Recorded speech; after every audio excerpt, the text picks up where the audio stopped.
Hello students, welcome back to कॉस्लॉग्स। Physics की series में हम लोगों ने ऑसिलेशंस को सीख लिया है एंड हमने सिंपल हार्मोनिक मोशंस को भी कवर अप कर लिया है एंड उसकी वेरियस कैरेक्टरिस्टिक्स को समझ चुके हैं। आज हम उसी सीरीज में आगे बढ़ने वाले हैं एंड आज का हमारा टॉपिक है free and damped oscillations. Oscillations में कुछ डिफरेंट पैटर्न हमने ऑब्जर्व किए हैं, उसको ही आज हम समझते हैं। अब सपोज हम कोई एक ऐसी बॉडी का एग्जांपल लिए जो कैपेबल है ऑसिलेशन में एंड हमने उसको उसकी इक्विलिब्रियम पोजीशन से थोड़ा सा डिस्प्लेस कर दिया। सपोज कोई पेंडुलम का बॉब सस्पेंडेड है और हमने उसको उसकी इक्विलिब्रियम पोजीशन से डिस्प्लेस करा दिया। तो हमने इनिशियली उसको कुछ पंच ऑफर किया, तो उससे क्या होगा, वो अपने आप से ऑसिलेशन करना स्टार्ट कर देगा खुद की फ्रीक्वेंसी से। A body capable of oscillation slightly displaced from its position of equilibrium and it starts oscillation with a frequency of its own. अगर इस सीन में कोई डिसिपेटिव फोर्स नहीं प्रेजेंट है, जैसे कि कोई फ्रिक्शन नहीं प्रेजेंट है या कोई विस्कस फोर्स नहीं प्रेजेंट है, तो व्हाट विल हैपन कि जो आपने उसको इनिशियल पंच प्रोवाइड किया है उसके अकॉर्डिंगली वो एक एम्पलीट्यूड गेन करेगा और उस कांस्टेंट एम्पलीट्यूड को मेंटेन रखेगा। तो ऐसे में क्या होगा कि उसकी कोई भी डैम्पिंग नहीं होगी, मतलब कोई भी लॉस्ट नहीं होगा ऑसिलेशन में। अनडैम्प्ड ऑसिलेशन भी कहलाता है हमारा फ्री ऑसिलेशन। हम ये वाला ग्राफ कंसिडर कर सकते हैं फ्री ऑसिलेशन का। तो इसमें क्या हो रहा है, एक पर्टिकुलर एम्पलीट्यूड की जो वैल्यू है जो हमने इनिशियली पंच प्रोवाइड किया था उसके अकॉर्डिंगली गेन हुई एंड ये through out the journey maintained है। पॉजिटिव और निगेटिव पीक हमारी सेम आ रही हैं, मतलब कि ये एक फ्री ऑसिलेशन है, सिस्टम अपनी नेचुरल फ्रीक्वेंसी पे ऑसिलेट कर रहा है, या फिर हम इसको अनडैम्प्ड ऑसिलेशन भी बोल सकते हैं। अब हम कंसिडर करते हैं कि कुछ डिसिपेटिव फोर्सेस प्रेजेंट हैं। जैसे सपोज वो पेंडुलम हमने कोई ऐसे मीडियम में रखा है जहां पे उसको मूवमेंट करते समय कुछ ऐसा फोर्स लग रहा है जो उसके मोशन को रेजिस्ट कर रहा है। डिसिपेटिव फोर्सेस जैसे सपोज फ्रिक्शन प्रेजेंट है, एयर का फ्रिक्शन लग रहा है, तो उस केस में क्या होगा, डैम्पिंग होती है। मतलब जो एम्पलीट्यूड है जो आपने प्रोवाइड किया था वो जैसे जैसे टाइम पास होगा वो एम्पलीट्यूड कम होता जाएगा और धीरे धीरे क्या होगा, एकदम वो एम्पलीट्यूड खत्म ही हो जाएगा, मतलब मोशन बंद हो जाएगा। ये हो गया हमारा डैम्प्ड का ग्राफ। इसमें क्या हो रहा है, ओवर द टाइम सबसे पहले हमको एक बड़ी सी पीक मिल रही है, फिर धीरे धीरे वो डिक्रीज होती जा रही है, डिक्रीज होते होते इवेंचुअली इट डाइज आउट।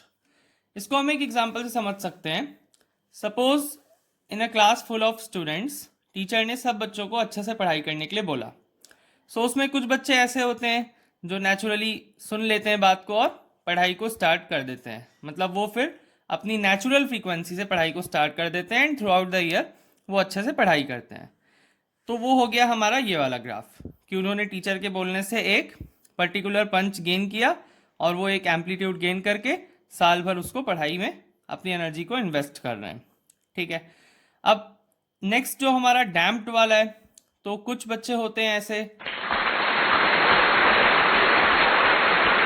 हाँ होशियार वाले, तो वो क्या करते हैं, वो एक बार तो सुन लेंगे कि हाँ टीचर ने पढ़ने बोला है, तो एक बार तो पढ़ाई उन्होंने स्टार्ट कर दी, फिर धीरे धीरे क्या होगा, उनको लगेगा कि नहीं अब हो गया, वो अपना टाइम इधर उधर भी इन्वेस्ट करने लगते हैं एंड पढ़ाई में टाइम उनका कम जाता है। ये ग्राफ उनका डिक्रीज हो गया, मतलब उनकी पढ़ाई में डैम्पिंग आ गई। कोई भी डिसिपेटिव फोर्सेस के थ्रू आ सकती है, सपोज वो गैजेट्स में अपना टाइम स्पेंड कर रहे हैं, घूमने फिरने में टाइम स्पेंड कर रहे हैं, डैम्पिंग आ गई।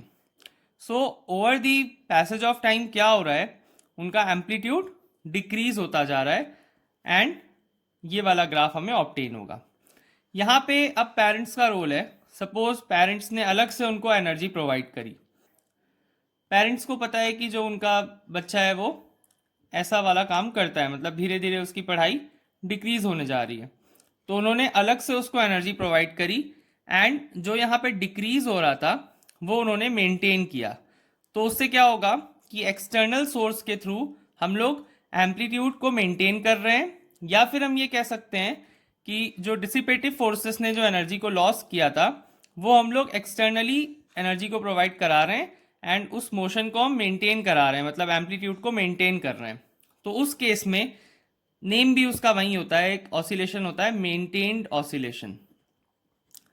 सो मेंटेन में क्या होगा कि आप एक्सटर्नल सोर्स से एनर्जी प्रोवाइड कराओगे in order to compensate that loss जो डिसिपेटिव फोर्स ने किया है.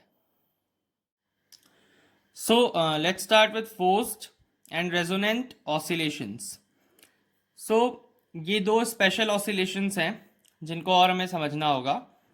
जब भी कोई बॉडी ऑसिलेट करती है under the influence of external force and not with its own natural frequency, मतलब कोई बॉडी पे एक्सटर्नल फोर्स लग रहा है और वो उसी प्रोवाइडेड फोर्स के हिसाब से ही अपने आप को ऑसिलेट करा रहा है, मतलब अपनी नेचुरल फ्रीक्वेंसी बिल्कुल भी यूज नहीं कर रहा है.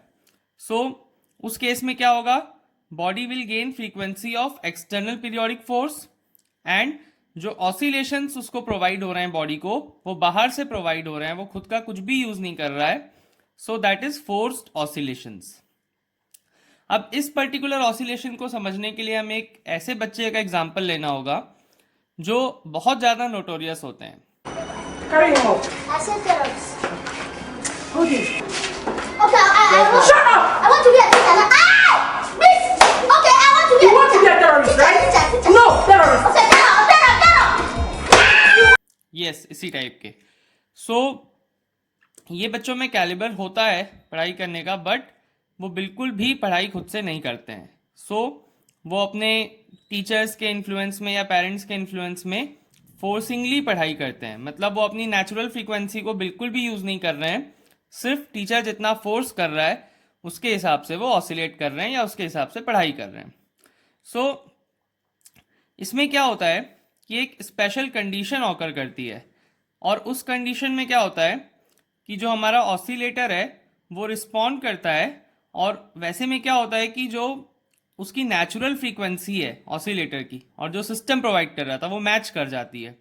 तो फिर तो बहुत अच्छा रिजल्ट आता है और एम्पलीट्यूड एकदम से हाई हो जाता है, और उसी कंडीशन को हम लोग बोलते हैं रेजोनेंट ऑसिलेशंस. तो अगर हम उसको अपने एग्जाम्पल में समझें तो सपोज वो टीचर जो उस बच्चे को फोर्सिंगली पढ़ा रहा था, तो हमें पता है बच्चे के पास कैलिबर तो है, बट लेकिन वो नोटोरियस है करके नहीं पढ़ रहा था. किसी सिनेरियो में ऐसा हुआ कि टीचर की जो ट्यूनिंग है बच्चे के साथ वो किसी ईयर के सपोज किसी ड्यूरेशन में वो मैच कर गई, मतलब वो ट्यूनिंग सेट हो गई. तो उस केस में क्या होगा कि वो बच्चा बहुत अच्छे से पढ़ाई करेगा एंड उसका रिजल्ट बिल्कुल बहुत बढ़िया आएगा. सो वही होता है यहाँ पे, फोर्स्ड ऑसिलेशंस का एक स्पेशल केस होता है. उस केस में क्या हो जाता है कि जो हमारी फ्रीक्वेंसी है जो बाहर से हम प्रोवाइड कर रहे हैं और जो नेचुरल फ्रीक्वेंसी है सिस्टम की वो मैच कर जाती है. तो जो एम्पलीट्यूड है, amplitude of oscillations, this becomes quite large. So resonance is a particular case of forced oscillations in which frequency of driving force is equal to natural frequency and then amplitude of oscillations become very large. So हमने इसको example से भी समझ लिया.